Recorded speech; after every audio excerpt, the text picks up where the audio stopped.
আসসালামু আলাইকুম বন্ধুরা, সবাই কেমন আছেন? আশা করছি সবাই ভালো আছেন। আমি আপনাদের আজকে টি শার্টের দাম এবং কয়েকটা ফেব্রিক্স নিয়ে একটু কথা বলি, যেগুলো আমি খুব রেগুলার কাজ করতেছি এবং করে যাচ্ছি। তো দেখেন, আমরা সবসময় টি শার্ট বানানোর সময় চিন্তা করি কত কমের মধ্যে প্রোডাক্ট তৈরি করা যায়, কত কমের মধ্যে। তো এই যে কমের মধ্যে কাজ করার চিন্তা ভাবনা, এটা অ্যাকচুয়ালি আমাদের গরিব রাখে এবং ব্যবসাকে কখনো বড় করার সুযোগ দেয় না। তো সবসময় চিন্তা করতে হয় আমি অল্প প্রোডাক্ট নিয়ে কাজ করব, দামি প্রোডাক্ট নিয়ে কাজ করব, ধনী সমাজে কাজ করব, যারা একটু বেটার প্রাইস দেয় সেটা নিয়ে কাজ করব। যেমন আপনার মার্কেটে একটা টি শার্ট যদি আপনি 150 টাকা করে বানান, আর কথা 100 টাকা করে বানান, আর সেটা যদি 250 টাকা করে সেল দেন, 1000 টাকায় 4টা টি শার্টের প্যাকেজ ডিক্লেয়ার করে দিলেন, মানুষ হুমড়ি খেয়ে পড়লো। কিন্তু আপনার 150 টাকা ইনভেস্টমেন্ট করে লাভ হচ্ছে 100 টাকা, তার মধ্যে আরও খরচ টরচ বাদ দিলে দেখা যায় 50 টাকা লাভ। তাহলে আপনার হিউজ পরিমাণ প্রোডাক্ট দরকার। 1000 প্রোডাক্টে মাত্র 50 টাকা করে যদি লাভ হয়, তাহলে 50,000 টাকা ইনকাম। আর আপনি 1000 প্রোডাক্ট না বানায় যদি কথা মাত্র 500 পিস প্রোডাক্ট বানান, কিন্তু খুব লাক্সারি, যেগুলো বানাতে আপনার খরচ পড়ে গেছে 400-500 টাকা করে, ওগুলো কিন্তু 1000-1500 নিচে সেল হবে না। তাহলে 400 টাকায় প্রোডাক্ট বানায় যদি 1200 টাকায় সেল করেন, আপনার লাভ কত? আর 150 টাকায় মাল বানায় 200 টাকায় যদি বিক্রি করেন অথবা 250 টাকায় বিক্রি করেন, তাহলে আপনার লাভ কত? তাহলে যত কম টাকায় প্রোডাক্ট বানাচ্ছেন তত বেশি গোডাউন লাগতেছে, দৌড়াদৌড়ি হচ্ছে, গায়ের ঘাম জুটতেছে, আপনার পরিবারের আশপাশের মানুষ জানতেছে আপনি কি যেন কি করতেছেন। ফলাফল কিন্তু সামান্য কিছু ইনকাম। আর আরেকজন এত কাজ না করে অল্প কিছু কাজ করতেছে, সুন্দরভাবে বিক্রি করছে, তার কাস্টমাররা কখনো তার থেকে ছেড়ে যাচ্ছে না, বরঞ্চ তাকে জাপটা ধরছে, এই মিয়া আপনারা পাওয়া যায় না কেন, আপনারা কিভাবে খুঁজতেছি আমি, পারলে তাকে তার বাসায় যেয়ে খুঁজে নিয়ে আসে। তাহলে তার কিন্তু কখনো কাস্টমার ধ্বংস হবে না এবং ব্যবসার অর্ডারের অভাব পড়বে না। আর যে কম দামের খালি বড়ি বানায় ছেড়ে দিচ্ছে, সে 2 দিন পরে কাস্টমাররা বলবে যে মাল তো বানায় না, দুইটা গালাগালটাল দিয়ে এটাই বলবে ঘোড়ার ডিম বানায়, ওর কাছ থেকে আর কাপড় কিনতাম না, ওতে একবার ধোয়া দিলে রং উঠে যাও মুখায় তো মুখায়। তাহলে আপনার কাছে মনে হচ্ছে আপনি 1 লাখ পিস টি শার্ট বানাইছেন, আর আমি দেখতেছি আপনি 1 লাখ পিস বুলশিট করছেন, অথবা কি হয়েছে, জাস্ট খড়কুটা বানাইছেন অথবা ঘোড়ার ডিম বানাইছেন, যেটার ফলাফল আপনাকে লাইফ তৈরি করবে না। তাহলে এই সিম্পল কমন সেন্সটা যদি আপনাদের, যদি ব্যবসা করবেন, টাকা ম্যানেজ করার জন্য, লোন করার জন্য কত কিছুতে পাগল হয়ে গেছেন, কিন্তু এই সিম্পল জিনিসটাই যদি আপনার ব্রেনে যদি কাজ না করে, তাহলে ব্যবসা করার দরকার নেই, কারণ আপনি কোনোদিন ব্যবসায়ী হতে পারবেন না। এরপর আসেন আপনাদের কয়েকটা ফেব্রিক্স একটু দেখাই। দেখেন, বাংলাদেশে এবার যে একটা বাজে গরম পড়তেছে, তাতে এই কাপড় দিতেই ভয় পাচ্ছি আমি। এটা কিন্তু ল্যাকড়া, একদম সফট এবং খুব চমৎকার ফেব্রিক্স। এটা হ্যান্ডফিল থেকে শুরু করে এবং কোথাও আপনার মানে কোয়ালিটির কোনো ঘাটতি নাই। আমরা যখন আপনাদের কাছ থেকে একটা টি শার্টের অর্ডার নিই, কথা একটা রেগুলার ফিট টি শার্ট 350 টাকা আপনাদের কাছ থেকে নেই, 320 টাকা নেই। তো আমরা মার্কেটের থেকে একদম হাই কোয়ালিটির ফেব্রিক্সটা আপনাদের জন্য কিনে নিয়ে আসি, একদম হাই কোয়ালিটির। এবং কথা আপনার জিএসএমের ইয়ে আছে, চাহিদা আছে 200, আমরা পারলে 210 দেওয়ার চেষ্টা করি, যদি কিনা বুঝতে পারি যে আপনি জিএসএমের পাগল, যে বেশি মাল মোটা হইলে আপনার বেশি ভালো হবে। 10 জনে চুরি করার চেষ্টা করে, জিএসএম বাঁচানোর চেষ্টা করে, কারণ জিএসএম যত কম দেওয়া হয় তত বেশি পরিমাণ কম ফেব্রিক্স লাগে, বেশি পরিমাণ বডি ওঠে। তা আমরা সেটাও পর্যন্ত আপনাদের জন্য করি। তো এই যে ফেব্রিক্সগুলো দেখতেছেন, একদম super intact brand new fabrics. এই ফেব্রিক্স দিয়ে মাল বানানোর পরে, মাল তো যদি যত্ন করে যদি বানাই, তাহলে আমার মালটা ওয়াশ করারও প্রয়োজন পড়ে না, কারণ ওয়াশ তো তারাই করে, হয় এটার মধ্যে কোনো ইফেক্ট দিবে, অথবা এত অপরিচ্ছন্নভাবে বানাইছে, না ধুইলে মালের দাগ টাগ যাবে না, এই জন্য ধুইতে হয়, এই জন্যই ওয়াশ। নর্মালি জেট পাউডার দিয়ে ওয়াশ, অথবা কোনো একটা ব্লিচিং কিছু একটা পাউডার টাউডার দিয়ে ওয়াশ। হ্যাঁ, তা মালটা যদি আমি যত্ন করে যদি বানাই, তাহলে তো আমার ওয়াশ করার প্রয়োজন নাই, রাইট? তাহলে আমাদের এখানে আপনি ওই 120 টাকার টি শার্ট অথবা 150 টাকার অথবা 160 টাকার টি শার্ট নারায়ণগঞ্জ কোনাবাড়িতে যেভাবে বানায়, ছোট 8 বছর 10 বছরের পোলাপান দিয়ে। দেখবেন যে কোনাবাড়িতে পেট্রোল পাম্পের পিছনে রাবেয়া সুপার মার্কেটের পাশে এমনও আপনার আছে, যেখানে পারলে 60 টাকা এখন টি শার্ট বানায়। তো সেটাও কিন্তু আসলে করা সম্ভব। এই যে ফেব্রিক্সগুলো যে আপনারা দেখতেছেন, এগুলো সবই হচ্ছে super intact high quality fabrics, যে ফেব্রিক্সগুলোতে আপনার ফল্টের মাত্রা নাই, অথবা একদম বলতে গেলে কম, এবং চমৎকার আউটপুট দিবে। এবং এই কাপড়গুলো পরলে যে একটা শান্তি, টি শার্ট পরার যে শান্তি আমাদের ওয়েদারে, সেইটা হচ্ছে পারফেক্ট। এবং একটা মজার বিষয় যে এটা যেমন সাইড ইফেক্ট করা চমৎকার একটা প্রোডাক্ট। তো এই যে ফেব্রিক্সগুলো দিয়ে আমরা আপনাদের টি শার্ট, রিল্যাক্স ফিট, তারপরে স্লিম ফিট, রেগুলার ফিট, কত কিছু আপনাদের তৈরি করে দিচ্ছি। এবং কালারগুলো দেখেন খুব ম্যানলি কালার, প্রতিটা কালারই দেখেন চমৎকার কালার। এই যতগুলো কালার দেখালাম প্রতিটা কালারের মধ্যে কিন্তু একটা পার্সোনালিটি তৈরি হবে। এটা যেমন ফর্সা মানুষ যদি পরে চমৎকার লাগবে। এটা এই কালারগুলো যাদের গায়ের টোনগুলা অথবা রঙগুলা সাদা উজ্জ্বল তাদের জন্য। অনেকে ডিপ লাইটই চেনে না, গার্মেন্টসে চাকরি করে 10 বছর, ডিপ লাইট চেনে না। ডিপ কালার কি মানে গাঢ় রং, আর লাইট মানে হচ্ছে হালকা রং, কিন্তু ওনারা ডিপ রং বলতে এইটাকেই বুঝে। তো এই যে সিম্পল শিক্ষার অভাব, কমন সেন্সের অভাব, হ্যাঁ, এই অভাবগুলো আসলে আমাকে খুব কষ্ট দেয়। যে জীবনে 30টা বছর বয়স হয়েছে, এখন কোনটা ডিপ কোনটা লাইট সেটাই চেনে না। লাইট মানে হালকা, যেটা আলোতে ব্রাইট দেখা যাচ্ছে, উজ্জ্বল দেখা যাচ্ছে রংটা, এবং রংটা হালকাভাবে জাগছে। আর ডিপ রং কি, যেটা এই যে গাঢ় কালচে হয়ে যাচ্ছে, যত বেশি কালচে হবে অথবা ডিপ হবে সেটার নাম হচ্ছে ডিপ কালার। তো নর্মালি সারাদিন আপনারা নিজেরা যে কথা বলেন ডিপ হয়ে যাওয়া, অন্ধকার হয়ে যাওয়া, সেখান থেকেই তো নিজের বিবেক দিয়ে আপনারা শিখতে পারেন যে কোনটাকে ডিপ বলা হয়, কোনটাকে লাইট বলা হয়। জন্মের পরের থেকে বই খাতাপত্রে রিক্সা বানান শিখে আসছেন, এরপরও কয়শা মানে রিক্সা, সেখানে শয় কণা, কিন্তু আপনার উচ্চারণ করেন রিস্কা।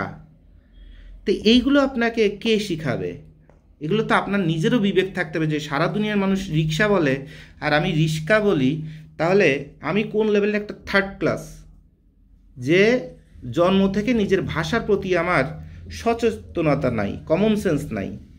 তো এই যে বিষয়গুলো, এই শিক্ষার অথবা বিবেকের অথবা সচেতনতা নিজের মধ্যে থেকে থাকতে হবে। কেউ আপনাকে অপমান করে শিখাবে, কেউ আপনাকে ধাক্কা দিয়ে শিখাবে, কেউ আপনাকে বেতনের বিনিময়ে শিখাবে।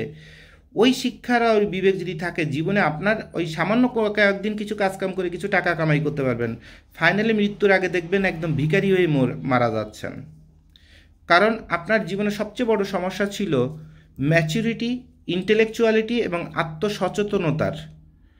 তো এই যে ফেব্রিক্সগুলো দিয়ে অনেকে আছে বলতে পারেন যে ভাই আমি রেগুলার ফিট টি শার্ট বানাবো। রেগুলার বানান, অল্প বানান, রিল্যাক্সটা বেশি বানান। কারণ রিল্যাক্সটা যখন বেশি বানানো হয় তখন কিছু উপকার আছে। যখন রিল্যাক্স বেশি বানানো হয় তখন কিছু উপকার আছে। যে রাষ্ট্রে গরম বেশি, ব্যবসা বেশি, আবহাওয়াটা খারাপ, অথবা এই রাষ্ট্রে এই বছরই আবহাওয়াটা খারাপ, তো মানুষ তো তখন পারলে কাপড় চোপড় খুলে দৌড়ানোর ব্যবস্থা করবে। দেখবেন সন্ধ্যার সময় গ্রাম অঞ্চলে সব জামা কাপড় খুলে এই হাত পাখা দিয়ে বাতাস করছে, মহিলারাও পর্যন্ত তাকায় যে তোর বাপ ভাই কেউ আশপাশে কেউ শ্বশুরবাড়ির কেউ আছে কিনা, যদি না থাকে তো জামা একটা খুলে দিয়ে খালি পায়জামার বেড়া পরা ঘরের মধ্যে এরকম হাত পাখা দিয়ে বাতাস করছে, কারণ কারেন্ট নাই। আর যেহেতু কারেন্ট নাই, সো কেউ আসলেও লজ্জার কোনো ঘটনা ঘটবে না, তাহলে একদম কাপড় খুলে দিয়ে। আবার শহরে দেখবেন মেয়েরা প্লাজো পরছে আর একটা টি শার্ট পরছে, টি শার্ট উঁচু করে দিয়ে পেট টেট বের করে দিয়ে এমনভাবে শুয়ে আছে, কারণ ঘরে বাপ নেই, ভাই নেই, শ্বশুর নেই, পুরুষ মানুষ কেউ নাই, হাত পাখা দিয়ে বাতাস করো, কারেন্ট নাই। অথবা যার আছে তার এসি ফ্যান ছাড়া তারপরেও সে পারলে বাতাস করতেছে, গরমে তার দমটা বের হয়ে যাচ্ছে। এর অর্থ কি, যে এত তার নিজের কাছে অস্থির লাগতেছে, সে বাইরে থেকে বাতাস খুঁজতেছে, বাতাস ফ্যানের স্পিড আরও বাড়ায় দিতে বলতেছে। তা সেই বাতাসটা যদি খুঁজি, তাহলে আমি এই যে গেঞ্জিটা পরে আছি দেখেন, এটা একদম ফুল ড্রপ শোল্ডার, কত বড় গলা দেখেন, কত বড় গলা দেখছেন, কি পরিমাণ বাতাস ঢুকবে একটু নড়াচড়া করলে শরীরের মধ্যে, এখান থেকে কি পরিমাণ বাতাস ঢুকবে। এরপর আমি এটা যদি আপনাদের যদি দেখাই, এখানে দেখছেন কি পরিমাণ আমি বসা আছি, কি পরিমাণ আপনার বাতাস ঢুকবে।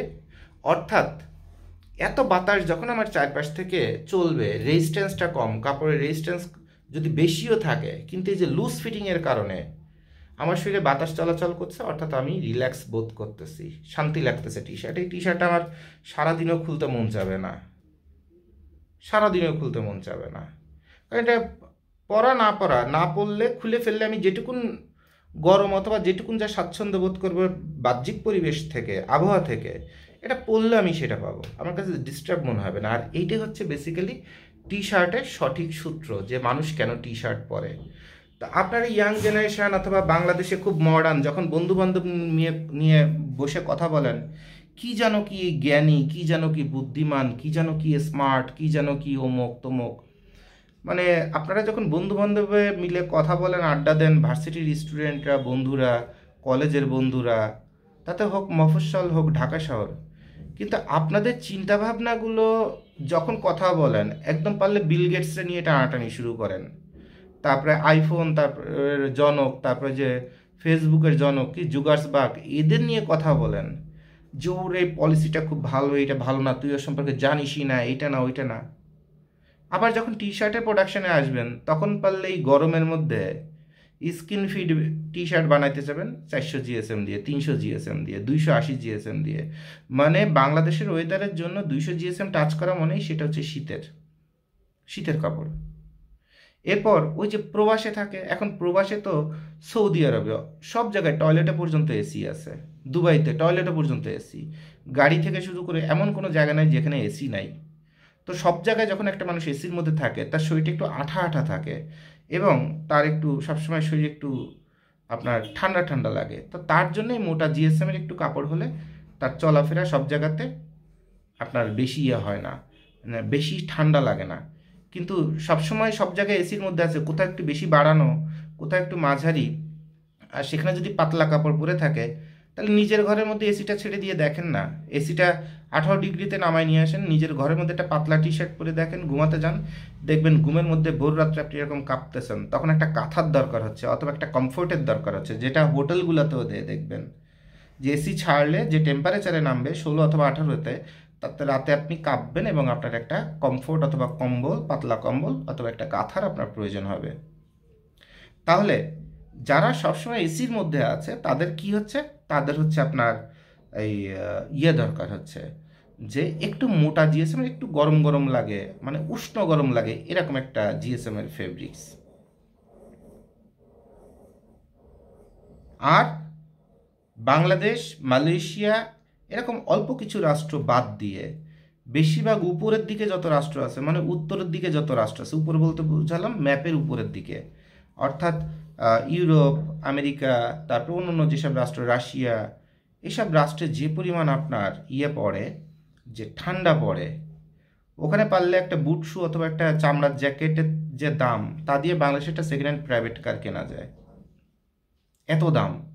কারণ ওখানে ঠান্ডা থেকে বাঁচার জন্য মানুষ প্রয়োজনে, রাশিয়াতে দেখবেন যখন অভাব ছিল, তখন ছোট্ট এক ঢোক টাকিলা খাওয়াতে চাইলে একটা মেয়ে কাপড় খুলে দিতে পারতো, আপনাকে শরীর দিয়ে দিত, কারণ তার শরীরটা গরম করতে হবে, ওই ড্রিঙ্কসটা করে তার শরীরের রক্তটাকে গরম রাখতে হবে, যেন বাইরে তার যদি কাপড়েরও সমস্যা থাকে, তারপরে যে সে যেন 2-4 ঘন্টা যেন ওই শরীর গরমের কারণে, উত্তাপের কারণে, কারণ ড্রিঙ্কস করলে শরীরে উত্তাপ আসে, শরীরের রক্তের মধ্যে একটা প্রদাহ অথবা দাহ আসে, এবং সেই টাইপের ভদকা বলেন, তারপরে ড্রিঙ্কস বলেন, সেগুলো তারা করে।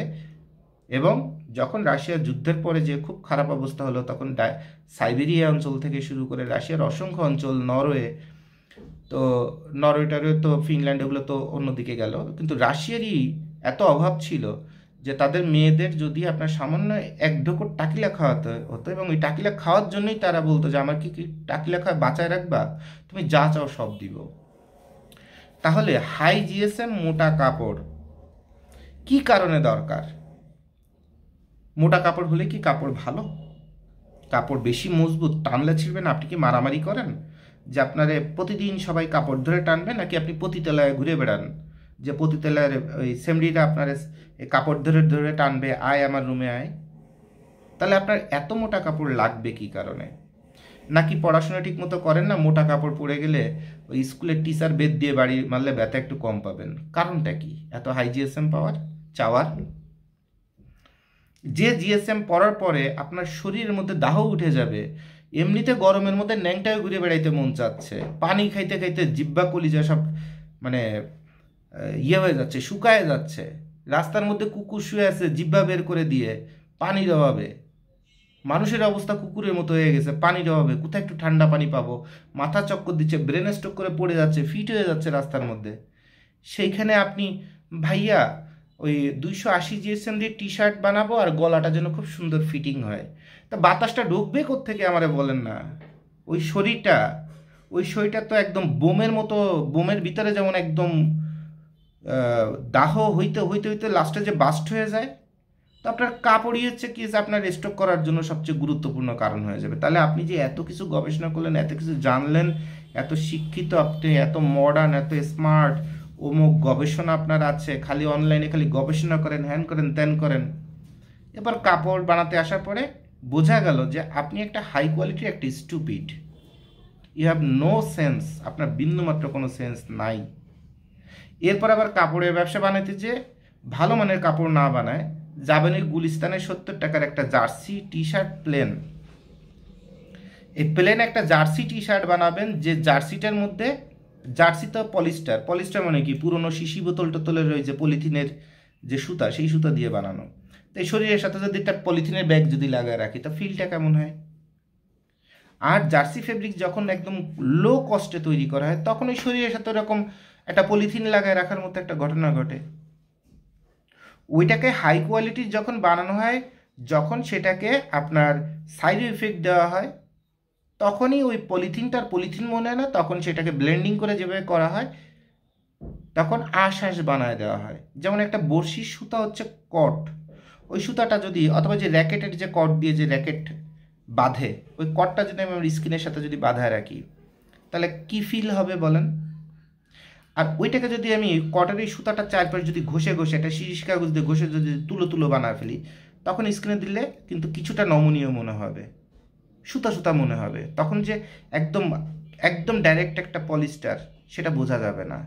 তো পলিস্টারটাকে যখন ব্লেন্ডিং করা হয়, তখন এটাকে সাইড ইফেক্ট দেওয়া বলে, অথবা সাইডও কাজ করা বলে, আর এটা সিবিসি ক্যাটাগরির হয়, অর্থাৎ পলিস্টারের সাথে একটু কটন মিশিয়ে দেওয়া হয়, তবে পলিস্টারের মাত্রা 90% অথবা 85%-এর মতো থাকে।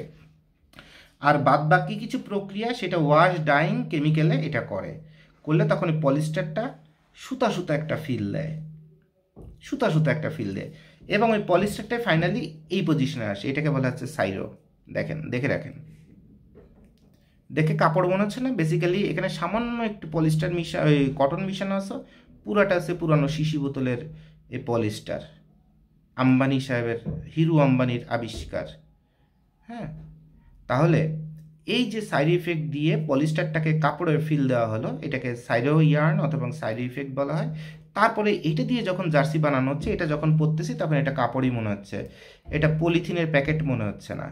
কিন্তু আপনারা গুলিস্তানে যে 70 টাকার একটা টি শার্ট কিনবেন, তার মধ্যে এটা নিজস্ব বাসায় যে প্রিন্টিং মেশিন কিনেছেন, একটু নিজস্বভাবে লিখবেন XYZ ব্র্যান্ড, আর একটা প্রিন্ট ধরায় দিবেন 150 টাকায়, 300 টাকায়, 250 টাকায়, অথবা 5টা 1000 টাকায় বিক্রি করে করে চিন্তা করবেন যে আমি বোধহয় উদ্যোক্তা হচ্ছে, আমি বোধহয় 2 দিন পরে ব্র্যান্ড দাঁড় করে ফেলেছি, আমি বোধহয় প্রায় কোটিপতি হয়ে যাব এই বছর শেষে।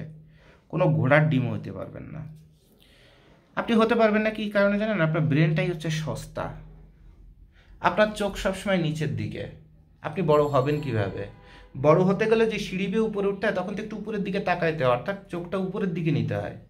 আর আপনার চোখ হচ্ছে নিচের দিকে, অর্থাৎ আপনি পাহাড়ের উপরের থেকে নিচে গর্তের দিকে যাচ্ছেন, আপনার চোখই তো নিচের দিকে। মনের চোখ, বিবেকের চোখ, আকাঙ্ক্ষার চোখ, জ্ঞানের চোখ, গবেষণার চোখ, সবগুলো চোখ নিচের দিকে। তা আপনি উপরের দিকে উঠবেন কেমনে? পাহাড়ের চূড়ায় শিখরে উঠবেন কিভাবে? সম্ভব না। তাহলে সবার আগে আপনাকে যেটা জানতে হবে যে আপনার ম্যাচুরিটি লেভেলটা, আপনি যত গবেষণা করেন, যত নিজের হ্যাডাম মনে করেন, বেসিক্যালি আপনি কোন লেভেলের একটা স্টুপিড, আয়নার সামনে দাঁড়ায় জিজ্ঞাসা করবেন নিজেকে, আমি যা চিন্তা করি, আমি যা বুঝি, আমি যা ভাবি, আমি কোন লেভেলের একটা থার্ড ক্লাস। আমার বন্ধু বান্ধব যে আমার নিয়ে হাসাহাসি করে না, এটি তো অনেক। আর এই কারণে হয়তো বা আমার উন্নতি হচ্ছে না। তাহলে সবার আগে আমার মস্তিষ্কের উন্নতি করতে হবে, বিবেক, চিন্তা শক্তি, এবং বেটার এবং হাই এবং গুড, বেটার, হাই, লাক্সারি, ধনী, বড়লোক, এই যে বিষয়গুলো সেইগুলোর দিকে চিন্তা করতে হবে এবং ওইটা করার জন্য কত পরিশ্রম করতে হবে, কত ঠান্ডা মাথায় করতে হবে, সময় কিভাবে বাঁচায়, সময়কে কাজে লাগায়, সেই রাস্তায় আমাকে যেতে হবে, সেটা সবার আগে খুঁজে বের করবেন। আর এরপরে টি শার্ট তো দূরের কথা, আপনার বাসায় একটা লেবু বিক্রি করতে গেলেও দেখবেন যে আপনি ভালো প্রাইস পাচ্ছেন, কারণ আপনি তখন জানবেন যে ওই লেবুটা নিয়ে আমি কারণ বাজারে যাব না, অথবা ওই আপনার ওই খিলক্ষেত কাঁচা বাজারে বেচবো না, এই লেবুটা নিয়ে আমি গুলশানে যেয়ে বিক্রি করবো, তাহলে 5টা টাকা বেশি পাবো। কারণ আপনার ওই গবেষণাগুলোই তখন আপনাকে বলে দিবে যে এই প্রোডাক্টটার কোয়ালিটি কী, আর এই প্রোডাক্টটা কোথায় বিক্রি করলে আপনি সর্বোচ্চ বেটার প্রাইস পাবেন এবং সব থেকে বেশি উপকৃত হবেন। তাহলে এই টি শার্টের ভিডিও দেখা থেকে দেখেন, আমার এই ভিডিও থেকে আমি অ্যাকচুয়ালি আপনাদের লাইফ তৈরি করে দিই, একটা জেনারেশন তৈরি করে দিই। অন্তত আমার ভিডিও গত 4 বছর দেখে আপনারা দেখবেন, একদম চ্যালেঞ্জ করে বলতে পারি, আমার ভিডিও দেখে হারুন ভাই পর্যন্ত ডিবি সাইবার ক্রাইমের হেডকে আমার অফিসে পাঠাইছে, যে এত সলিড কথা কোন সাহসে বলে, কিভাবে বলে, আর এর পেট বাঁচে কেমনে। এখন তো 100 টাকায় মাল বানায় 1000 টাকায়, কেন ওই 1200 টাকায় পোলো গেঞ্জি কিনে 22,000 টাকায় বিক্রি করেও ব্যবসা বাঁচাইতে পারতেছে না। আর ইনি যত রকমের চুরি চামারি বাটপারি যা আছে সব শিখাই দিয়ে সামান্য 2 টাকা লাভ করে উনি টিকে আছে কেমনে। আসছে অসংখ্য ম্যাজিস্ট্রেট আমার ভিডিও দেখে, ভোক্তা অধিকার বলেন, দুদক বলেন, কে দেখে না, কে দেখেন আমার ভিডিও। থানা পুলিশ থেকে শুরু করে বাংলাদেশে কোন কোন থানা থেকে, একদম বান্দরবন থেকে একদম শুরু করে আপনার ওই কি বলে আপনার ফরিদপুর, তারপরে রাজবাড়ি থেকে শুরু করে রাজশাহী থেকে শুরু করে কত এসআই থেকে শুরু করে ওসি থেকে শুরু করে আমার ফোন দেয় নাই, কত মন্ত্রী তার পিএস আমার অফিসের লোক পাঠায় নাই, বলতে পারেন? সবাই দেখে আমার ভিডিও, ইয়াং জেনারেশন দেখেন। এই যে আগে যত নারী উদ্যোক্তারা ছিল, নারী উদ্যোক্তাদের নিয়ে 4-5টা ভিডিও করে দিছি। আগে তো নারীরা লাইভ করতো, কাপড় দেখাতে দেখাতে ওড়না সরে যেত, বুক বের হয়ে যেত, বাচ্চা এসে লাইভের মধ্যে মার কাপড় টেনে ধরছে, মার পায়জামার দড়ি পর্যন্ত বের হয়ে গেছে ভিডিওর মধ্যে। এখন এইগুলো কেউ করে না। নারীদের এমনভাবে লজ্জা দিয়ে দিছি, এমনভাবে বকাঝকা দিয়ে দিছি, এবং এর সাথে আরও এত ভালো কিছু শিখাই দিছি যে নারীরা এখন যে লাইভ করে এখন পুরুষদের ক্রস করছে। এই বছর এই রোজার ঈদে 2025 সালের রোজার ঈদে নারীরা তাদের প্রোডাক্ট যত রুচিশীলভাবে উপস্থাপন করছে, আমি সব স্ক্রিনশট নিয়ে রাখছি, প্রচুর গবেষণা করছি, হা হয়ে গেছি আমি যে বাংলাদেশের নারীদের কি বিশাল চেঞ্জ আসছে। এটা যে বাংলাদেশের নারী কাজ করতেছে নাকি এটা আপনার এই দুবাই অথবা সৌদি আরবের মেয়েরা কাজ করতেছে না স্পেনের মেয়েরা কাজ করছে বোঝা যাচ্ছে না। আমরা পুরুষরা পিছিয়ে গেছি নারীদের থেকে। নারীরা আমাকে থ্যাংক ইউ জানায় যে জোয়াদ ভাই আপনার ভিডিও আমি দেখি, এখান থেকে অনেক কিছু আমি শিখছি। সবচেয়ে আগে শিখছি ব্যক্তিত্ব, তারপরে শিখছি ব্যবসা, এবং প্রয়োজন ছাড়া অপ্রয়োজনীয় সময় নষ্ট না করা শিখে গেছি। আগে বসে থাকতাম কার সাথে প্রেম করবো, 2টা গিফট নেবো, মাগনা খাবো, অমুক করবো, একটা দাওয়াত খাওয়াবে, একটা রেস্টুরেন্ট একদিন খাওয়াবে, কটা সেলফি তুলবো, জামাইয়ের টাকায় তো পারি না, নিজের বাপের কামাইতেও পারি না, নিজের তো কোনো কামাই নেই। আর এখন আমি আমার টাকায় পারলে কি এসে 2টা বয়ফ্রেন্ড পালি। এরকম চেঞ্জ আসছে। এরপর ইয়াং জেনারেশন থেকে শুরু করে কাস্টমার থেকে শুরু করে যারা বিভিন্ন রকমের ব্র্যান্ডের ভক্ত ছিল, অন্তত আমার ভিডিও দেখে, তারা এখন জেনে শুনে না বুঝে অন্তত প্রোডাক্ট কিনে না, না বুঝে প্রোডাক্ট কিনে না, বরঞ্চ ব্র্যান্ডের শোরুমে যে চ্যালেঞ্জ করে যে আপনি যে বলছেন এটা পাকিস্তানি, এটা কোয়ালিটি পাকিস্তানি প্রুভ হচ্ছে না, পারলে ভোক্তা অধিকারে নিয়ে চলে যায়। আমার কারণেই চেঞ্জ হয়েছে। ইভেন ভোক্তা অধিকার পর্যন্ত, ভোক্তা অধিকারের কয়েকজন টপ লেভেলের ডিরেক্টরের কার্ড আমার মানিব্যাগের মধ্যেই সবসময় থাকে, তারা সেদে আমারে দিছে। আমরা উল্টে জিজ্ঞাসা করে যে জোয়েদ ভাই এই যে আমি যে কাপড়টা পরে আছি, আমি দেখাই দিছি আপা আপনি যে একজন ডিরেক্টর, আপনি যে কাপড়টা পরে আছেন এটা তো বস্তির মতো দেখা যাচ্ছে, এটা কি আপনার কোনো পার্সোনালিটির সাথে যায়? তো বলে জোয়েদ ভাই আমি কোথা থেকে কাপড় কিনবো সেটা আমারে বলে দেন, আপনি যে দোকানের কথা বলবেন আমি 12 মাস ওখান থেকে আমার পরিবারের সবার জন্য কাপড় কিনবো। আমি বলছি কোনো দোকানের কথা তো আমি বলবো না, কোনো মালিকরা আমি চিনি না, কেউ আমারে চিনে না, অথবা আমি কারো প্রমোটার না। আমি শুধু আপনাকে সেন্সটা দিয়ে দিব যে এই কাপড়টা এই লেভেলের সেলাই হয়েছে, এই টাইপের ওয়ার্কার দিয়ে সেলাই হয়েছে, এটা মূল্যমান এত হওয়া উচিত। এরপরে আপনি হচ্ছে বিচারক, আপনি একজন ডিরেক্টর ভোক্তা অধিকারের, রাষ্ট্রীয়ভাবে একজন বিচারক, তাহলে আপনাকে আপনার বিচার বিবেচনা নিয়ে আপনাকে এই জিনিসটা কিনতে হবে। এরপর আমি ভোক্তা অধিকার অফিসের মধ্যে বসেই 2-3 জন ডিরেক্টরকে একদম পার্ট টু পার্ট শিখাই দিয়ে আসলাম। এরপর গার্মেন্টসের জগতে, কাপড়ের জগতে, ব্র্যান্ডের শোরুমের জগতে কোথায় কি অন্যায় হচ্ছে, কিভাবে হচ্ছে, ছলচাতুরি হচ্ছে, আমাকে ফোন করে যে জবাব ভাই এরকম একটা ঘটনা, এই ঘটনাটা কি সমাধান হইতে পারে, বলে দিই আমি, রেকর্ড আছে আমার কাছে, যদি চ্যালেঞ্জ করতে চান শোনাই দিব। আমি প্রমাণ ছাড়া কখনো কোনো কথা বলি না। তাহলে আমার কথা হলো এইটা তো এমন না যে সে একজন ডিরেক্টর আমার মতো ব্যাঙের ছাতা মার্কা একটা জুবায়েদ ভাইয়ের কাছে শিখতেছে, মানে তার প্রেস্টিজ চলে যাচ্ছে। নো, মুহাম্মদ সাল্লাহ সাল্লাম যদি বলে যায় দোলনা থেকে কবর পর্যন্ত, মৃত্যুকাল পর্যন্ত শিক্ষার, তাহলে এখানে তো লজ্জার কিছু নেই, জড়তার কিছু নেই। সে হতে পারে বাংলা অনার্স মাস্টার্স এবং পারলে বিশেষ ক্যাডার হয়ে তারপরে আপনি সে এই পজিশনে বসছে বিচারক হিসেবে, কিন্তু সে তার প্রতিটা প্রোডাক্টের একদম পুঙ্খানুপুঙ্খভাবে শেখার সুযোগ পায়নি, সরকারও তাকে এখনো ট্রেনিং দেয়নি। আর চাকরি পরে যে দৌড়ে পড়ে আছে সরকার বদলে মুক্তমুখ, সে শিখবে কোত্থেকে? তা আমাদের মতো ভাইরা যদি তাদের পাশে যে সঠিক কথা যদি না শেখায় দিই, তারা শিখবে কোত্থেকে? তাদের যারা শেখায় ট্রেনার, তারা গার্মেন্টসের গ জানে? গার্মেন্টসের গ জানে? কোনো গোড়ার ডিমও জানে না। বাংলাদেশে গার্মেন্টস যে ধ্বংস হয়ে যাচ্ছে, গার্মেন্ট শিল্প যে শেষ, রাজনীতিরে দোষ দেবে, অমুকরে দোষ দিবে, তারপরে ব্যাংকের এলসি খুলতে পারে না এগুলোরে দোষ দিবে, কত রকমের দোষ দিবে, ইন্ডিয়ারে দোষ দিবে, পাকিস্তানের দোষ দিবে, সে মুক্তিযুদ্ধের মধ্যে টেনে নিয়ে আসবে, ধর্মরে দোষ দিবে। এগুলো হচ্ছে ঘোড়ার ডিমের আলাপ। নিজে যে জায়গাটা আটকে গেছে সেই জায়গাটার একটা আলাপ। এই জুবায়েদ ভাই আরো 2 বছর আগে বলে দিছে, বাংলাদেশে করোনার সময় লো কোয়ালিটির মাল যখন দেশের বাইরে যাচ্ছে, এক হচ্ছে বাংলাদেশের প্রোডাক্টের গুণগত মান অথবা মূল্য এবং মূল্যায়ন, এই দুইটা কমায় দিলাম। এই অর্ডারগুলো বাংলাদেশের কোনো গার্মেন্টসের মালিকের টাকার নেশায় এত কাজ করা উচিত হয় নাই। ইন্সপেকশন কোম্পানি তো চোর, কিউসি তো চোর। গার্মেন্টসের সবচেয়ে বড় চোর হচ্ছে কিউসি। কিউসির চেয়ে অসৎ ব্যক্তি গার্মেন্টস অন্তত কেউ হয় না। আর ইন্সপেকশন কোম্পানি, এদের থেকে অসৎ গার্মেন্টস আর কেউ হয় না। কারণ গার্মেন্টস মালিক যদি ভালো কোয়ালিটির মাল না বানায়, ওদের 2 টাকা ঘুষ দেয়। ইভেন গার্মেন্টস মালিকরা দেখবেন গত 50 বছর ধরে বিদেশি বায়ারদের কাছ থেকে যখন অর্ডার নেয়, সবার আগে জিজ্ঞাসা করে স্যার আপনার ইন্সপেকশন কোম্পানি কোনটা, অর্থাৎ ওই কোম্পানিতে গার্মেন্টস ফ্যাক্টরি পরিচিত লোক আছে এবং কত পার্সেন্ট তারে ঘুষ দিতে হবে, সেই ঘুষের টাকাটা এই কস্টিংয়ের মধ্যে অ্যাড করে বলে স্যার, মনে মনে চিন্তা করে $2.40, তাহলে ওরে তো 10 সেন্ট করে দিতে হবে, তাহলে স্যার $2.50 নিচে আমি কাজটা করতে পারবো না। মানে 10 সেন্ট আগের থেকে রেখে বসছে ওই ইন্সপেকশন কোম্পানি অথবা কিউসি কোম্পানির জন্য। কথা বুঝতে পারছেন? তাহলে এই কিউসি যদি কোয়ালিটি যদি ছাড় না দিত, ইন্সপেকশন যদি ছাড় না দিত এবং বাইরের সাথে টাকার বিনিময়ে ফ্যাক্টরির কাছ থেকে টাকা খেয়ে বাইরের সাথে যদি বেইমানি না করতো, তাহলে ফ্যাক্টরি তো বুঝে ফেলতো যে আমার অপরাধ করার কোনো সুযোগ নাই। তাই অপরাধ করার সুযোগ নেই এর অর্থ আমার চুরি করারও সুযোগ নেই, তাতে কোয়ালিটি হোক আর যাই হোক, তাহলে গার্মেন্টসে সুন্দরভাবে চলতো। তাহলে আমাদের দেশের গার্মেন্টসের সবচেয়ে বড় ক্ষতিটা হয়েছে কিভাবে?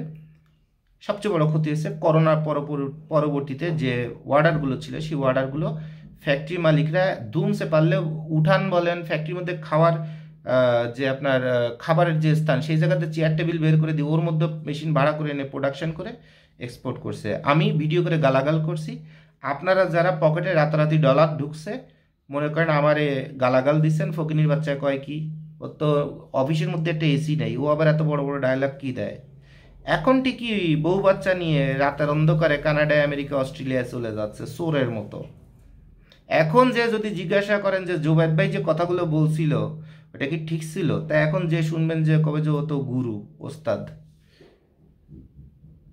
এখন কেসে মূল্যায়ন করবে। এরপর সেকেন্ড থিং বলে দিচ্ছি যে ব্যাংকগুলোতে লোন ডাইভার্সের কাজ চলছে গার্মেন্টস বাঁচায় রাখার জন্য। আর দেশের মধ্যে ওয়ার্ডার কোনোভাবে ঢোকার সুযোগ নাই, কারণ রাষ্ট্রীয়ভাবে আমরা সব থেকে যে বড় ভুলটা করছি সেটা হচ্ছে আমার দেশের ওয়ার্কার জর্ডান থেকে শুরু করে ওই অঞ্চলে চলে গেছে। আমাদের গর্বই ছিল আমাদের ওয়ার্কারের হাত ভালো, হাতের কাজ ভালো। আর সেই ওয়ার্কার যখন ইউরোপের কাছে চলে গেছে, আর বাংলাদেশের গার্মেন্টসটা বেঁচে ছিল ইউরোপের কারণে, ইউরোপের ওয়ার্ডার দিয়ে বাংলাদেশ এই গত 30 বছর 50 বছর এত দূর উঠছে। তা ইন্ডিয়ান শ্রীলঙ্কানরা যে জর্ডানে যে ফ্যাক্টরি বানাইছে আর বাংলাদেশের ওয়ার্কারের হাতের কাজ ভালো, তাদের টেনে টেনে নিয়ে গেছে। এক একটা ফ্যাক্টরিতে সর্বনিম্ন 35,000 বাঙালি আছে ওয়ার্কার।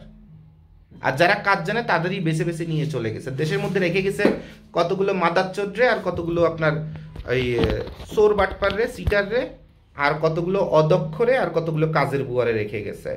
ওয়ার্কার ভালো কোনোটাই নাই দেশের মধ্যে। তো বিদেশি ইউরোপিয়ানদের আমরা বলতাম যে আমাদের ওয়ার্কারের গুণগত মান ভালো, আর সেই ওয়ার্কার যখন ইন্ডিয়ানরা ওখানে, আর ইন্ডিয়ানরা সবসময় কস্টিংয়ে ভালো, দাম কমানোয় ভালো। আবার আমাদের দেশে ঢাকায় একটা মাল বানায়, যাবে হচ্ছে চট্টগ্রাম পোর্টে, যাইতে যাইতে কুমিল্লার মধ্যে হবে মাল চুরি হবে কুমিল্লাতে, কার্গোর কন্টেনার পর্যন্ত খুলে মাল চুরি হয়ে যাবে, মিরেশ্বরের ওখানে মাল চুরি হয়ে যাবে, এরপর কাস্টমসে যাবে, কাস্টমসের মধ্যে মাল চুরি হবে, তারপরে আবার সুয়েজ খাল বন্ধ, আফ্রিকা ঘুরে ইউরোপে যাবে 65 দিনে জাহাজে করে, এরপরে বাইরে আবার ইন্সপেকশনের জন্য পার পিস বডিতে কি হয়েছে 10 সেন্ট করে যদি দেয়, তা 10 লাখ পিসে $1 লাখ দিয়ে দিল, তাহলে ইন্সপেকশনের মধ্যেও কি হয়েছে ঘাপলা, এরপর মাল যাওয়ার সময় চুরি, ড্যামেজ, ক্ষয়ক্ষতি, এরপর সময় লাগবে কি হয়েছে টোটাল 75 দিন জাহাজে করে পৌঁছাইতে।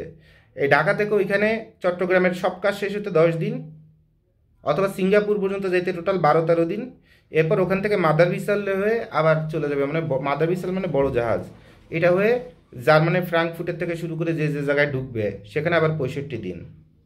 আর এখন বার কি করতেছে, ইউরোপের থেকে প্লেনে ফার্স্ট ফ্লাইটে আসতেছে জর্ডানে, নিজের মাল নিজেই দেখতেছে, কোনো কিউসি ইন্সপেকশন কিচ্ছু লাগতেছে না। আবার ওখানে ইন্ডিয়া শ্রীলঙ্কানরা ফ্যাক্টরি চালাচ্ছে, মানে ম্যানেজমেন্ট সুপার স্ট্রং। এই বাঙালি যেখানে বাংলাদেশে বসে থেকে সারাদিনে 50 পিস টি শার্ট বানাইতেন, ওইখানে যে বাংলা কথা বলে দিই ঠাপ খেয়ে আর চোদনে পড়ে পার ডে 300 পিস বডি বের করতেছে। তাহলে ওখানে প্রোডাকশন রেটও বাড়ছে, কারণ শ্রীলঙ্কা খুব ভালোভাবে জানে আইয়ারের কাজ কি, প্রোডাকশন কেমনে বের করতে হয় সেটা খুব ভালোভাবে অন্তত শ্রীলঙ্কানরা জানে। মাংস ওপলুন ফ্যাক্টরিতে যে কটা শ্রীলঙ্কান ছিল, কাজ উঠানোর জন্য বাপের বাপ। তাহলে বায়াত তার ঘরের কাছেই ফ্যাক্টরি পাইলো, বাংলাদেশি ওয়ার্কারের হাতের কাজ ভালো, সে বাংলাদেশি ওয়ার্কারে পাইলো, কস্টিং কমানোর জন্য এবং সেলসের মিষ্টি কথা বলার জন্য ইন্ডিয়ান ভালো, সেই ইন্ডিয়ানরাও পাইলো, আবার কাজ সময় মতো ডেলিভারির জন্য শ্রীলঙ্কান ভালো, সেই শ্রীলঙ্কানরাও পালো। তার তিনটা কম্বিনেশন যখন জর্ডানেই ইউরোপের পাশেই যখন হয়ে গেছে, তখন আরবই জর্ডানে যাবে, আপনার ইউরোপের বাইরেও জর্ডানেই ঢুকবে, বাংলাদেশ পর্যন্ত আর আর আসবে না চেহারা দেখাইতে। আর এই কথাগুলোই আরও 1 থেকে 1.5 বছর আগে বিভিন্ন ভিডিওতে খুব ভালো ভাষায় খারাপ ভাষায় সবভাবে বুঝাই দিছি যে বাংলাদেশে গার্মেন্টস শিল্প বেঁচে থাকার অথবা বাঁচায় রাখার কোনো সুযোগ নাই এবং কোনো ভবিষ্যৎও নাই। বরঞ্চ যেখানে যা আছে সেইটার মধ্যে গ্যাঞ্জাম ফেসাদ করে ওই যারা মালিক তারা হয়তো বা বড় একটা ফয়দা লুটে রাতের অন্ধকারে সব বেচে ব্যাংকের টাকা পয়সা মেরে বউ বাচ্চা নিয়ে দেশে বাইরে যাবে, অথবা ওই যারা ভাঙাড়ির ব্যবসা করে আর স্থানীয় ওয়ার্কারের দালাল অথবা মুস্তান তারা একটা ফ্যাক্টরি ধ্বংস করে ওই লাস্টে সব ভাঙাড়ি আকারে ফ্যাক্টরি থেকে বের করে নিয়ে যে বিক্রি করবে। ভাঙাড়ির স্টক লট বেচা, মেশিন বেচাতে শুরু করে, ইট বেচাতে শুরু করে, এই ব্যবসাটা ছাড়া বাংলাদেশে আগামী কয়েকটা বছর এইগুলোই খালি চলতে থাকবে। এরপরে বাংলাদেশের থেকে ওই পাটের ব্যবসা, যেমন এক একটা পাটের কলের দিকে তাকায় দেখেন, সোনালী জুট মিলের থেকে শুরু করে সব জায়গায় যে অবস্থা হয়েছে, মানে গত 10,000 বছরের পুরনো একটা ভিনটেজ শহরের মতো অথবা বিল্ডিংয়ের মতো যে পাটকলগুলোর যে অবস্থা হয়েছে, ঠিক গার্মেন্টসগুলো প্রতিটা বড় বড় গার্মেন্টসের এই অবস্থা। এবং বর্তমানে টঙ্গী থেকে গাজীপুর যখন যাবেন, বিভিন্ন ফ্লাইওভারের উপর দিয়ে যাবেন, 2 সাইডে ডানে বামে তাকাইতে থাকবেন, দেখবেন জানলার গ্লাস ভাঙ্গা, ভিতরে সব মেশিন দেখা যাচ্ছে, অন্ধকার, ভিনটেজ। অর্থাৎ বাংলাদেশের গার্মেন্ট শিল্পটা শেষ হলো কী কারণে? শেষ হলো একটাই কারণে, আমরা ইন্ডিয়ার পলিটিক্সটা আমরা ধরতে পারি নাই যে তারা জর্ডান, তারপরে ওই জর্ডানের চারপাশে যে দেশগুলো আছে সেই দেশগুলোতে বাংলাদেশ আর ইউরোপের মধ্যে এমন একটা পজিশন নিয়ে নিচ্ছে যেখান থেকে তারা তাদের সাপোর্ট দিবে। মধ্যেখানে ইন্ডিয়া ধরা খাবে, বাংলাদেশ ধরা খাবে, ভিয়েতনাম ধরা খাবে, চায়না ধরা খাবে। আর চায়না শুধু ধরা খাওয়ার সুযোগ নাই, কী কারণে? কারণ চায়না নিজেই ফেব্রিক্স তৈরি করছে, নিজেই প্রোডাকশন করছে, দ্রুত পাঠায় দিচ্ছে। আবার China super speedy, China speed বেশি, স্পিড যখন বেশি, 1 ঘন্টায় আমাদের যদি 100 পিস বডি তৈরি করে, চায়না অটোমেটিক মেশিন দিয়ে হোক আর যেভাবে হোক 1 ঘন্টায় 500 বডি বের করে ফেলছে, তাতে তার কস্টিং কাভার হয়ে যাচ্ছে। ভিতরে চায়নার বিদ্যুৎ খরচ অনেক বাড়ছে, ওয়ার্কারের বিল বাড়ছে, কিন্তু এটা চায়নার গায়ে লাগতেছে না, কারণ এটা সারা বিশ্ব থেকে তারপরে তার প্রোডাকশন কস্ট কম আছে। তো বাংলাদেশে অসংখ্য বাইং হাউস এই কারণে চায়নায় চলে গেছে, ওখানে অফিস খুলে বসছে, ওখান থেকে মাল বানায় সারা বিশ্বে দিচ্ছে, নাম্বার 1।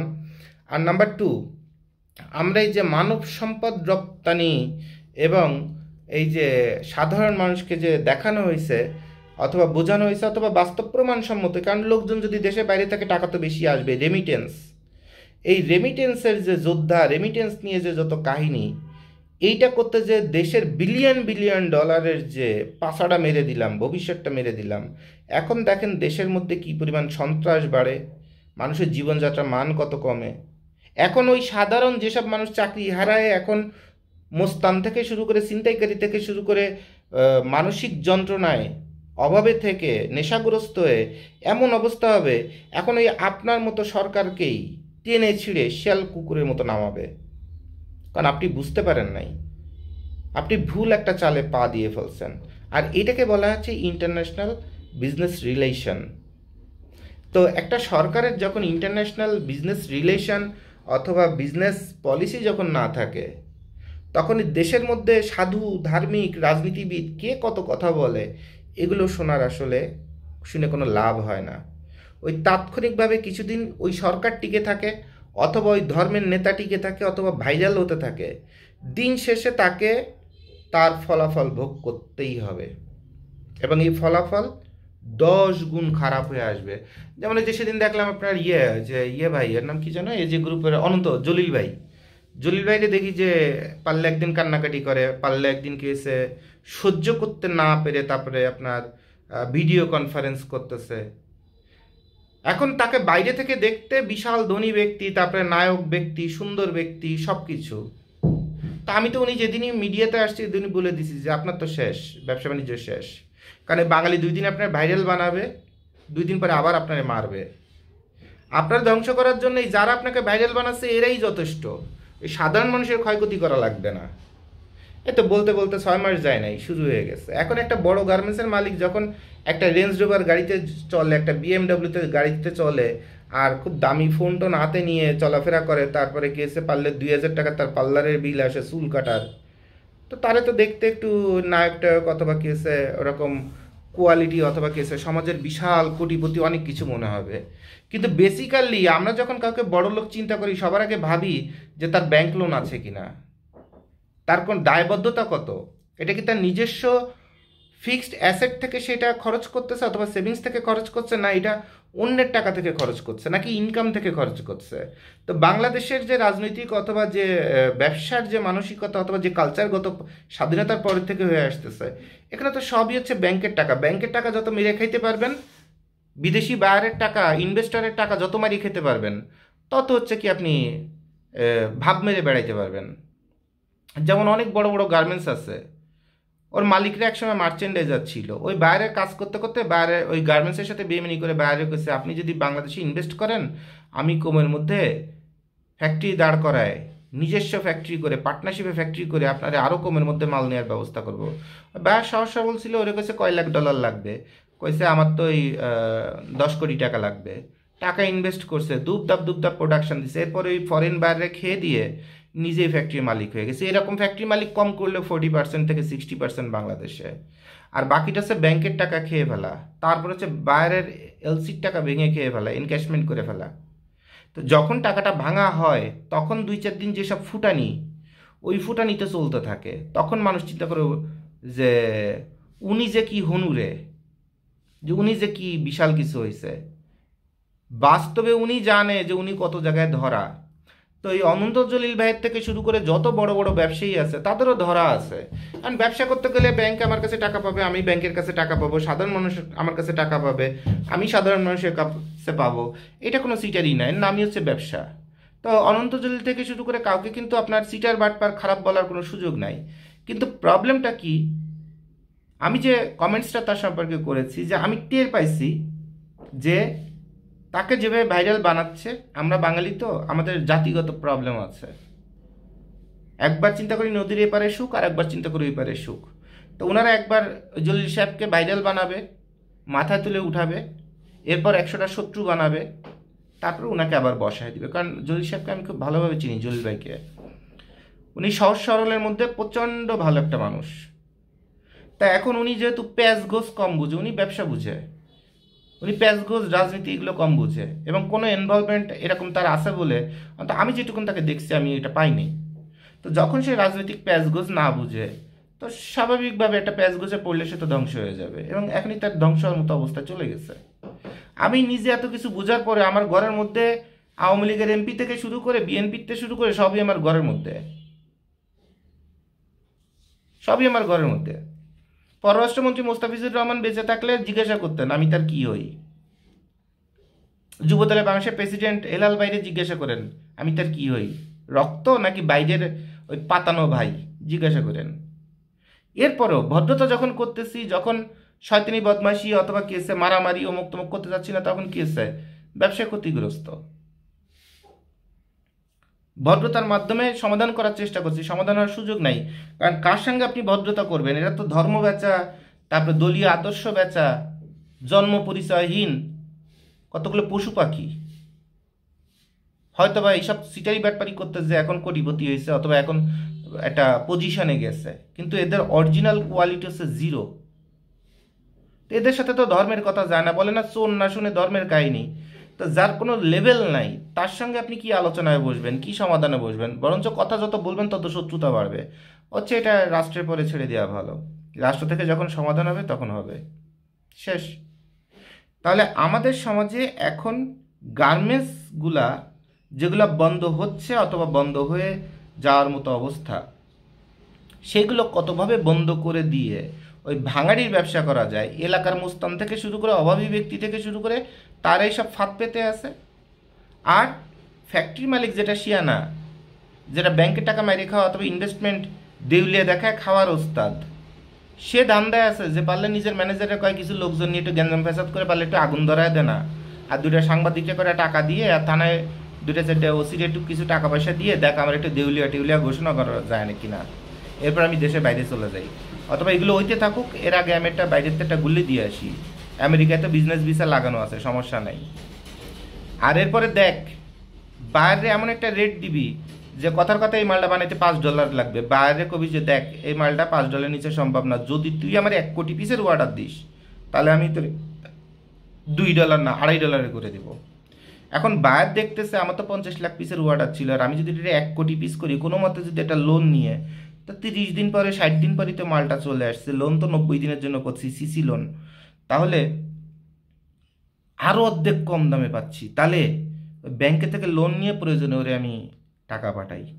এখন এই ফ্যাক্টরি মালিক তো আগেতে ভিসা মিসা সব লাগানো, অস্ট্রেলিয়ার লাগানো, মালয়েশিয়ার লাগানো, ফিলিপাইনের লাগানো, তারপরে যে কোনো একটা দেশের লাগানো, যে বউ বাচ্চা শুদ্ধ বেরোয় চলে যাবে, পারলে বউ বাচ্চা আগের থেকে পাঠাই দিছে, ও খালি দেশের মধ্যে আছে।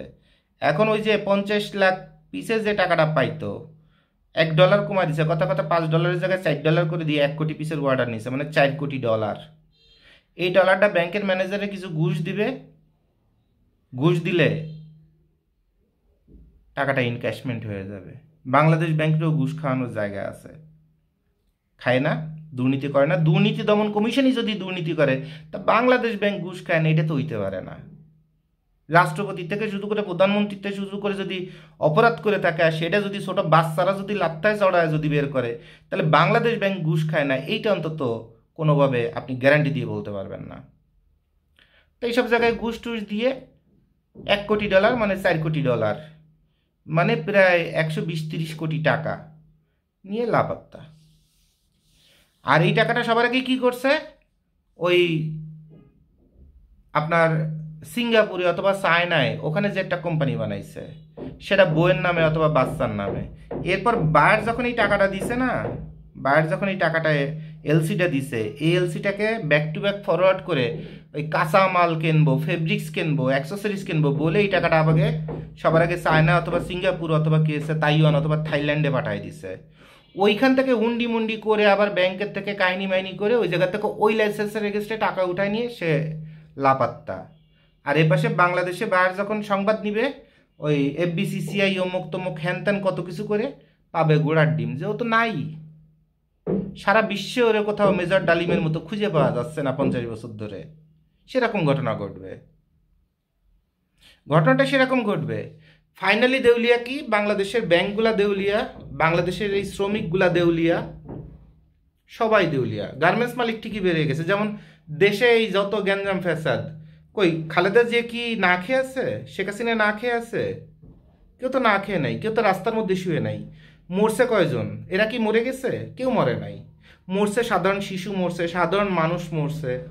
না খেয়ে আছি আপনি আমি সাধারণ মানুষ। তো বলে না, রাজায় রাজায় যুদ্ধ হয়, উলু খাগড়ায় প্রাণ যায়। এখন উলু খাগড়া কেন আপনাকে বলা হয়? কারণ আপনার কমন সেন্স নাই, এই জন্য আপনাকে উলু খাগড়া বলা হয়, আপনারে কর্মী বলা হয়। দেখবেন যে যে রাজনীতি করে সে চলাচল করে কম, কথা বলে কম, চুপচাপ থাকে, তার ব্রেন চালায়। আর ওই রাজনীতির মধ্যে যেগুলোর সাথে নিয়ে চলে, ওই কটার একটু খালি হাত খরচ দেয়, ওই কটা গালাগালি দেয়, ওই কটা মুস্তানি করে, ওই কটা জাপায় পড়ে, সব কিছু ওই কটা করে।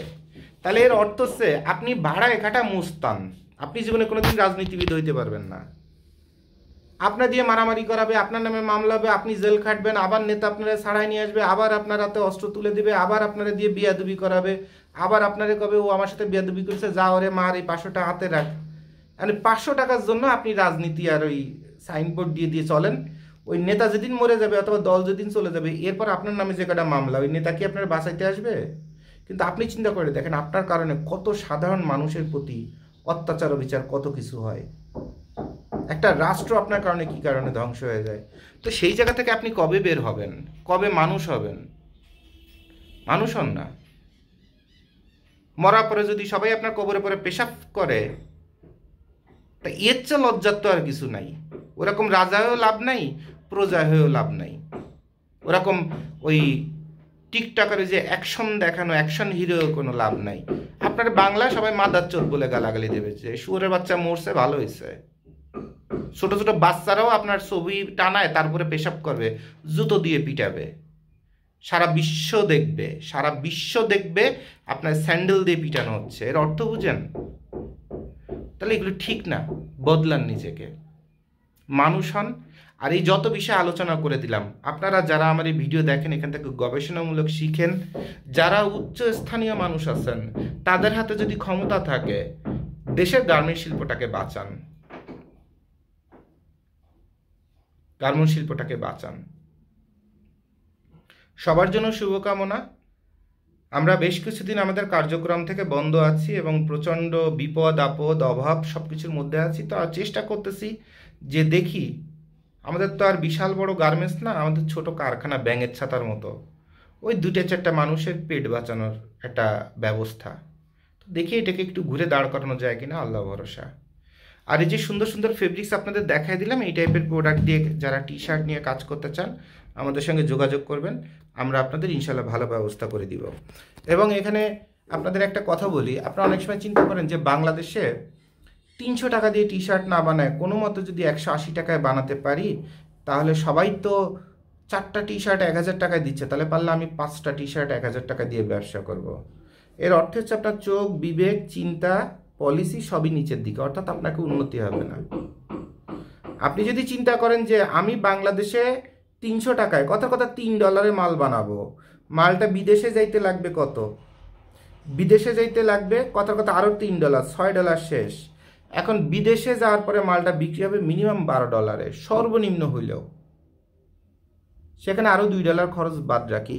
তা একটা টি শার্টে যদি ভালো করে $3 দিয়ে যদি বানাই, তা বিদেশে বিক্রি করলে, বন্ধু বান্ধব তৈরি করে হোক, পার্টনার হোক, আত্মীয় স্বজন, ভাই ব্রাদার দিয়ে যদি তৈরি করে হোক, তা বিদেশে 1000 টি শার্ট যদি আমি প্রতি মাসে যদি বিক্রি করতে পারি, আর $3 করে যদি থাকে, তাহলে $3000। তা আমি বিদেশে যে পড়াশুনো করতে যে, ওই জায়গায় প্রতি ঘন্টা চুক্তিতে 5 পাউন্ড 7 পাউন্ডে চাকরি করি, আরও 3-4টা অফিস মিলে টিলে মাস গেলে আমার 20,000 টাকা 25,000 টাকা আমার সপ্তাহে কামাই হয়। তাহলে 4 সপ্তাহে 80,000 টাকা।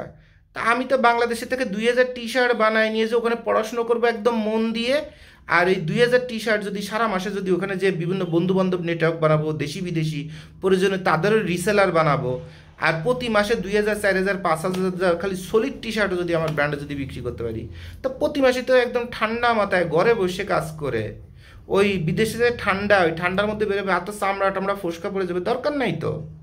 আমি বিদেশে আমার বাসায় থাকবো, বাংলাদেশ থেকে মাল আমার ঘর পর্যন্ত চোখ বন্ধ করে চলে যাবে, আমি খালি বিক্রি করতে থাকবো। আমার কাজ হচ্ছে বিক্রি করার নেটওয়ার্ক বানানো। মাস গেলে কি আছে, $4000-5000 কামাই আছে, অথবা 4000-5000 পাউন্ড কামাই আছে। তো সমস্যা কোথায়? আপনারা এই পজিটিভ চিন্তাগুলো করেন না। সারা দুনিয়ার প্যাঁচের ভিডিও দেখবেন, প্যাঁচ চিন্তা করবেন কোন জায়গাতে 2 টাকা বাঁচানো যায়, কোন জায়গাতে কী হয়েছে 2 টাকা খাওয়া যায়, কোনটা কারে না দিয়ে পারা যায়। কে একটু মিষ্টি কথা কইলো যে কমের মধ্যে মাল বিদেশে পাঠায় দিব। আরে ভাই, কমের মধ্যে মাল বিদেশে পাঠায় দিবে, ও আপনার কাছ থেকে কাজটা নেওয়ার পরে আপনারা কতভাবে পাশাটা মারবে সেটা আপনার জ্ঞান আছে?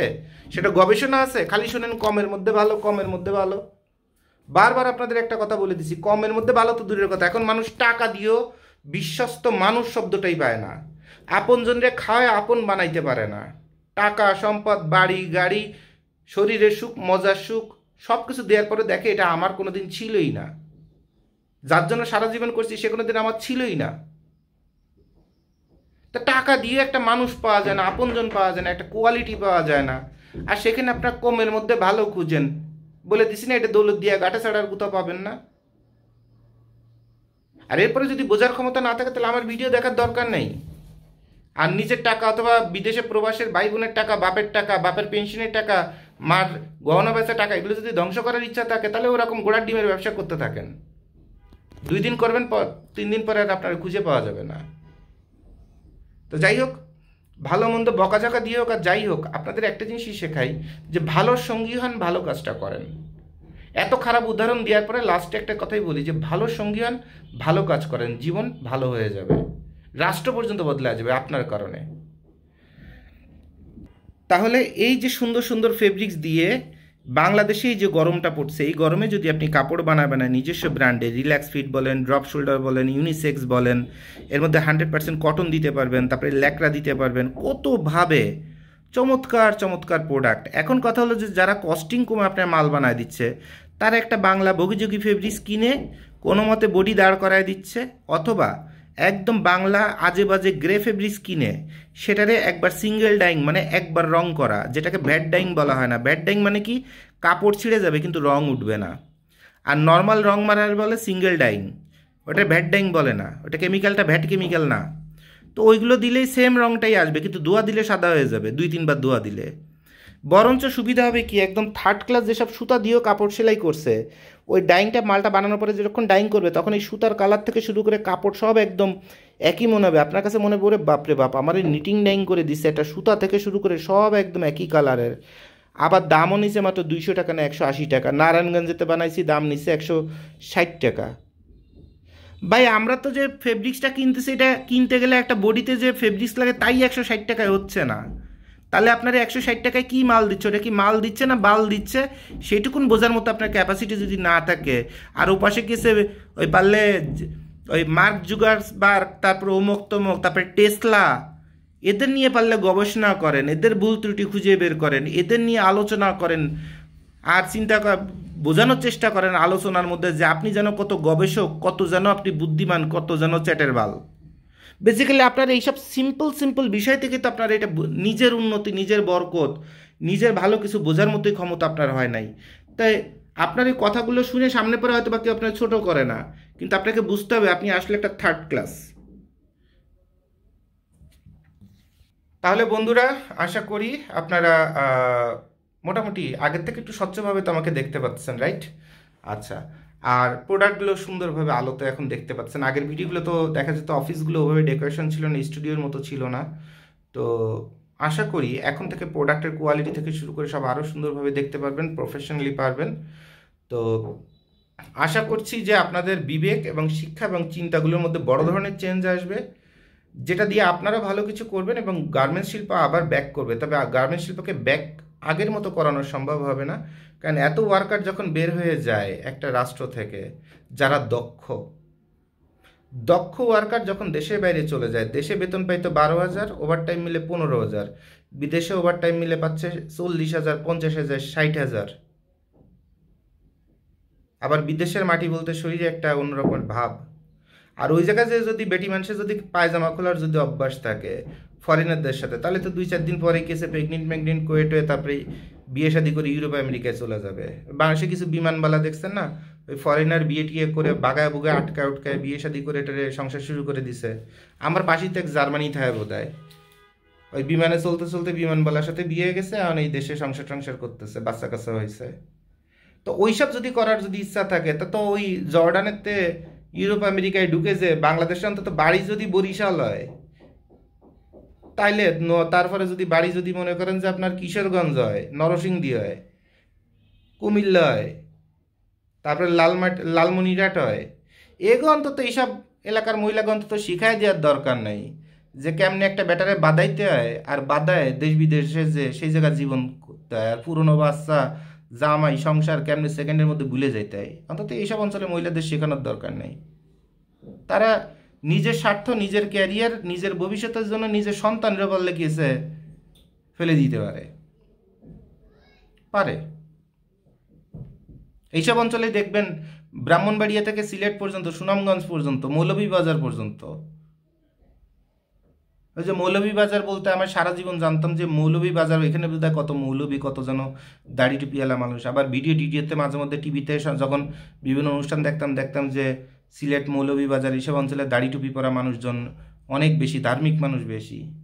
আর যখন বাস্তবে মৌলভীবাজারে গেলাম, বাসের নামার থেকে শুরু করে সব জায়গায় শুনি যে ভাই এই জায়গা দাঁড়ায় না, এই জায়গা বাদনারি আছে। বাদনারি মানে মানে বাতিল, মানে 2 নম্বর মেয়ে ছেলে।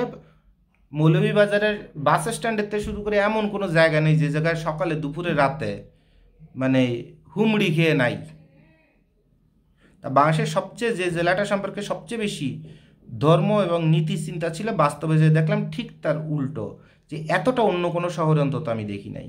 এত বাদনারি একদম রাস্তার পরে বোরকা পরে ঘুরে বেড়াচ্ছে, এরকম মনে করেন কোনো জায়গাতে, কোনো শহরে বাংলাদেশে আমি দেখি নাই। মৌলভীবাজারে এত বাজে অবস্থা। ইভেন আপনি সিলেট অঞ্চলে যত গাড়ি যাওয়া আসা করে, মৌলভীবাজার গাড়িগুলোতে যেসব যাত্রীরা যাওয়া আসা করে, সেই যাত্রীদের মেয়েদের কাপড় চোপড় দেখলে বুঝতে পারবেন যে মৌলভীবাজার আসলেই কোন লেভেলের একটা উচ্ছৃঙ্খল একটা শহরে পরিণত হয়ে গেছে, আল্ট্রা মডার্ন। তো এই বিষয়গুলো আপনারা একটু সব কিছু আপনাদের কথা বলতেছি, খালি এক টি শার্টের ফেব্রিক্স দেখাতে যে 1 ঘন্টার উপর ভিডিও করছি, এত কথা বলতেছি শুধুমাত্র একটা জিনিসই বোঝানোর জন্য যে আমরা আমাদের বিবেকের কারণে ধ্বংস হচ্ছি, সঠিক শিক্ষা ব্যবস্থার কারণে ধ্বংস হচ্ছি। আর আমরা যে এটা মানবো অথবা পালবো, আমাদের বাপ মায়েরা অথবা শিক্ষকরাই সেটা জানে না। তা আমাদের মধ্যে এটা ডেভেলপ হবে কিভাবে? তাহলে আপনার আমার নিজেরই কর্তব্য একটু ঘুরে দাঁড়ানো, নিজের দায়ভার নিজে নিয়ে নিজের জীবন এবং রাষ্ট্রের জীবন গড়ার জন্য, ভালো কিছু করার জন্য আমার কর্তব্য। ধর্মের সঠিক শিক্ষাটা কি, সেই শিক্ষাটা সঠিকভাবে গবেষণা করে, ওই ভাইরাল হুজুরে কি বললো সেটা না শুনে, সঠিক গবেষণা করে বাংলায় ধর্ম বইটাকে পড়ে, কোরআন শরীফকে পড়ে, বলেন আপনি হিন্দু ধর্মের হলে গীতা পড়েন, যে ধর্মেরই হন না কেন, সে তার ধর্ম বইটাকে অন্তত তার নিজের ভাষায় পড়ে বোঝার চেষ্টা করেন, উপলব্ধি করার চেষ্টা করেন যে ধর্ম আপনাকে কী শেখাচ্ছে। ওই বইটা শিখেই হুজুর বড় বয়ানদাতা হয়েছে। তা ওইটা যদি আপনি নিজেই যদি পড়ার সুযোগ পান, তা পড়বেন না কেন? খাস যে জিনিসটা সেটা আপনিও গবেষণা করেন। হুজুরও তো ওই বই পড়ে তারপরে গবেষণা করে এত দূরে আসছে। আপনি প্রতিদিন 1 লাইন করে পড়েন, গবেষণা করেন, 5 বছর পরে ক্লিয়ার হয়ে যাবে, একটা বই কমপ্লিট হয়ে যাবে। তো এগুলো হচ্ছে বিষয়। তো সবাই ভালো থাকবেন। অনেক কথা বললাম, তবে অনেক ঝড়ঝাপটার পরে আজকে পর্যন্ত বেঁচে আছি, এবং এগুলো এখনও শেয়ার করতেছি না। কত রকমের ঝড় তুফান গেছে, হয়তো বা একটা সময় হলে আপনাদের শেয়ার করব, এবং কত অমানবিকভাবে বেঁচে আছি যেটা আসলে বলে বোঝানোর অবস্থা নাই। তো ইনশাল্লাহ সবই একটা সময় পরে আপনাদের সাথে শেয়ার করব। আগে পরিবেশটা একটু ঠিক হোক এবং কাজের পরিবেশে আমরা ফিরে যাই। আল্লাহ ভরসা। সবাই দোয়া করবেন, সহযোগিতা করবেন, আর যদি কারো কোনো অর্ডার থাকে আসবেন, আমরা চেষ্টা করবো আপনাদের প্রোডাক্টগুলো করে দেওয়ার, এবং সামান্য 2-4টা ডাল ভাতের ব্যবস্থা যদি অন্তত আমাদের গার্মেন্টস ওয়ার্কারদের হয়, আমার বাচ্চার পেটে যদি 2টা ভাত যায় আলহামদুলিল্লাহ। কারণ বর্তমান গার্মেন্টস ট্রেডে এর থেকে সৎভাবে, বৈধভাবে, সুন্দরভাবে ব্যবসা করতে গেলে এর থেকে বেশি কিছু প্রত্যাশা করার আর কোনো সুযোগ নাই। দেশের গার্মেন্টস সেক্টরটা এমন জায়গায় আমাদের রাষ্ট্রীয় পলিসির কারণে ধ্বংস হয়ে গেছে এবং হচ্ছে। আর এখন সময় আসছে এগুলো খালি আলোতে আসার। বলছিলাম না যে 1-1.5 বছর পরে খালি দেখতে থাকবেন যে কয়টা খালি বন্ধ হয়, আর কয়টা খালি ভাঙচুর হয়, আর কয়টা খালি মিডিয়াতে আসে। সেই যুগটা আর 1-1.5 মাসের মধ্যেই শুরু হয়ে যাবে ইনশাল্লাহ। দেখেন যে কথাগুলো বলছি 2 বছর আগে সেগুলো খাটে কিনা। তবে আমি অবশ্যই দোয়া করি যেন সেরকম কিছু না হয়। অসংখ্য মানুষের পেটে লাথি পড়ে যাবে। অসংখ্য মানুষ বেকার হয়ে যাবে, অসংখ্য বাচ্চা ক্ষুধায় কানবে। আমি তো এই 1-1.5 মাস আমার বাচ্চার ক্ষুধার কান্না দেখছি, আমি নিজেই ক্ষুধার্ত, আর এটাই বাস্তব। তো সবাই ভালো থাকেন, সবাই রাষ্ট্রের জন্য মিলেমিশে থাকেন। ধর্ম ভেদাভেদ, তারপরে দল ভেদাভেদ, নীতি ভেদাভেদ, এইগুলোর ব্যবসা করেন না। নিজের কাজ নিজে করে নিজে ভালো থাকেন এবং আপনার কাজের বিনিময়ে যেন রাষ্ট্র ভালো হয় সেটা কিছু করেন। এবং যারা স্বপ্ন দেখায়, এই স্বপ্ন বেচা ঘুঘু, তাতে রাজনৈতিক হোক, ধর্মীয় হোক, গোত্র হোক, প্রতিষ্ঠান হোক, অর্গানাইজেশন হোক, এই ঘুঘুদের থেকে দূরে থাকবেন, কারণ তারা তার স্বার্থে আপনাকে ব্যবহার করতে চায়। আপনার বিবেক খাটায়, তার পাশ দিয়ে সরে যায়, নিজে নিজের কাজ করা শুরু করেন। ঠিক আছে? এটাতেই শুধুমাত্র দেশ বাঁচবে, আপনিও বাঁচবেন। সবার জন্য শুভকামনা। আসসালামু আলাইকুম।